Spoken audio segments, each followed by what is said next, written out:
What's up guys? Today I'm going to do a review of the Gemini CDJ 650 and the Behringer DJX 900 USB. So, to start off, here's the packaging of the Gemini CDJ 650.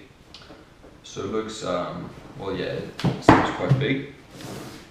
And inside, it's just some packaging. The main thing is already out. So,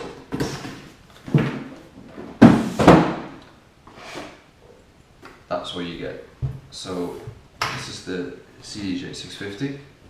Comes with a USB cable for the MIDI function. It also has a auxiliary, no, not auxiliary, a cable, audio cable, and power cable obviously as well.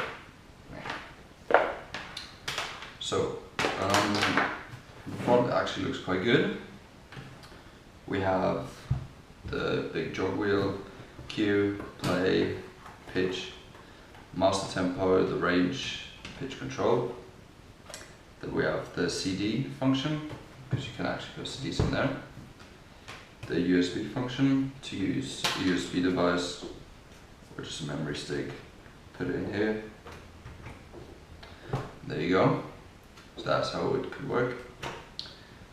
You could use a hard drive, but it would get distortions in the sound effectively due to, I don't know what, probably like rotation in the disc itself. So then we have the vinyl function here, which allows you to scratch actually. And yeah, you have the reverse button, track search, general search, obviously the eject button for the CD, and then the hot cues, loops, and the memo button, which lets you delete any cue points. So the back of it looks like this. You have the power button, the plug-in for the power, the MIDI cable input, the audio input, well actually output. So then the big screen, which lets you search through the tracks with this little wheel, the BPM button, and the loop section, all at the back. Okay, that's what it looks like, and yeah. Alright, so next up is the Behringer DJX 900. As you can see, it has 4 channels and 1 master channel, like should have. It has the design of the Pioneer DJM 900, I'd say, because obviously the effects down here is all similar to it, and the design throughout here is all very similar. So we have a high, mid and low kill, a infinity crossfader, which allows you good scratching, and you can actually change with this button here how the curve will look like. So if you want a slight fade out, you set it on this, so in the middle both tracks are at the loudest, or when you put it here, you can, it's good for scratching because then you can do the, I don't know what it's called, but that's better for scratching. I usually use it like halfway, this works best for me. So then you have the headphones input, which is 6.3mm jack in. You can use an adapter to a general auxiliary. Then you have the level of the headphones, the mix, so you can press the cue points here. So you can cue the effects as well, cue the microphone. Ta-da. You can mix that or just listen to it itself. You can split the headphones into either stereo or actual splitter. So you have one track on the right and the other one on the left headphone. Yeah, or stereo, so then it's on both. Then you have the talk over effect for the microphone. The microphone input is, they're called RCA, something like that. And yeah, I've for instance taken an adapter like this, so I can use the XLR to 6.3mm jack, use any any microphone I want with that. So then, again, the effects, you press this to turn it on, to turn it off. It's the level you want it, and you change the effects. You have the BPM blocks, which just show you effectively what BPM you have. You have the XPQ surround, so when you turn that on, it gives you like some sort of surround sound. Up to half level, it's not too great, you don't really see much. Once you turn it up, you actually hear a difference. So then you have obviously the high, mid, lows for 4 channels. You have the gain, and as this is the USB, you can change it between the normal line in, CD input, or for this the USB input. But here you can all change it for phono or line, depending which one you plug in. I use line most of the time. So, and then for the back, you have 2 inputs for each section. So you have the power here, power turning on there. Then you have always, this is the master output, that's the FX, and here are the 4 channels. Yeah, and this is the USB input or output. Because with your laptop you can actually send music in, and it goes through the USB button as I showed earlier. And you can actually send it out to record it on the computer. For instance, with Mac it goes pretty well with QuickTime Player. Yes, well obviously crossfaders, not crossfaders, normal faders are here, master fader, and the levels.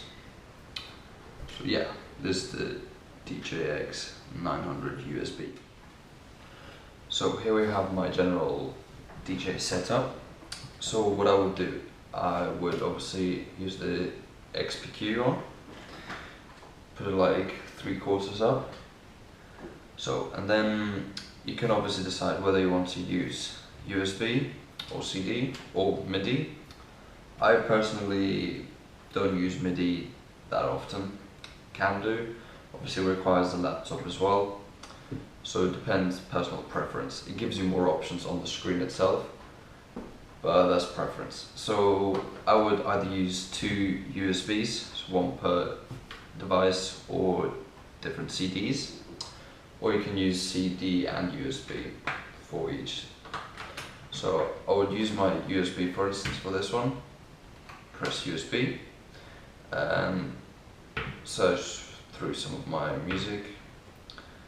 Then, for instance, press on the file. Not going to play anything because copyright. So, you have the Q button, press it as often as you want. Play button, say turn vinyl on, scratch it, turn it off, and then you can adjust the speed. The pitch itself, so constant speed, distance, and master tempo, range, pitch bend. Everything already explained. So you have the reverse button.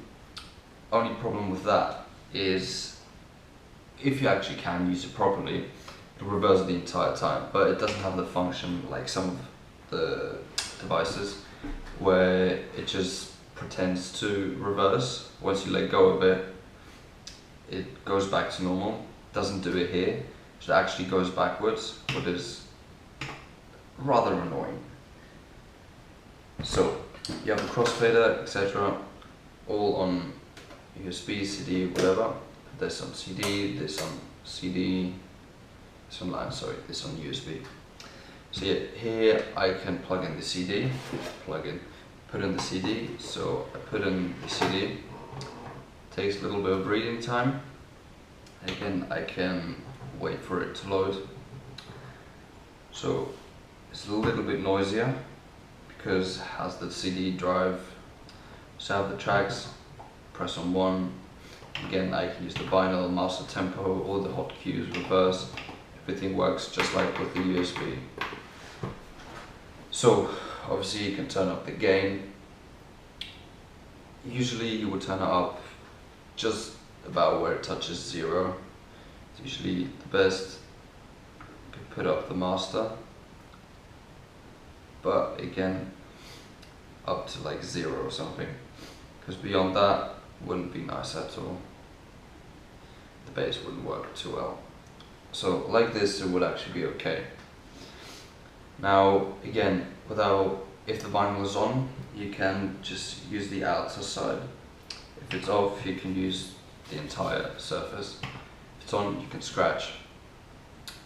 Yeah, adjust the speed, lower, make the range from either 4 to 8, 16, 30, no, 24, to 50 and to 100.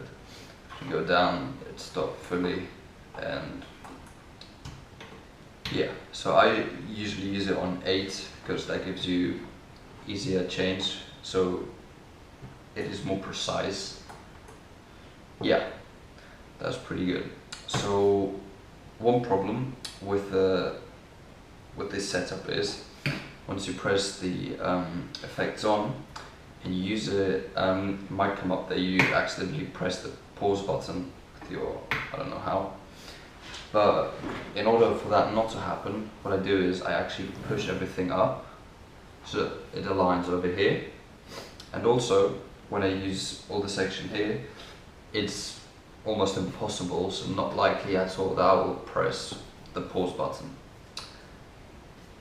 One more bad thing about the effect section is that it doesn't have any names at all, it is just numbers. So you have the main section with different values like 1.0, 1.2, 4.3, etc. Those are all different effects or similar ones. Once you press into them, you go to either 0, turn it up, and then go fully up. The problem is, if you don't know what they are, you get lost pretty quickly. I, for instance, usually memorize about 2 or 3 which I know are good, like the Echo one, roughly about 6.1 or 6.2, something like that. And then I don't even know what it's called at 1.2. It's not a flanger, I know that. So yeah, that is one disadvantage. But obviously, hey, for the price, it is pretty good. I'd say the sound it puts out is very good. The Gemini CDJs though is not so great because the bass is slightly odd, I would say. So I hope you enjoyed my review, and if you like it, please hit the like button. If you want more videos, hit subscribe. I'll put up a few more mixes in the next coming days. See ya, hope you enjoyed it. Bye.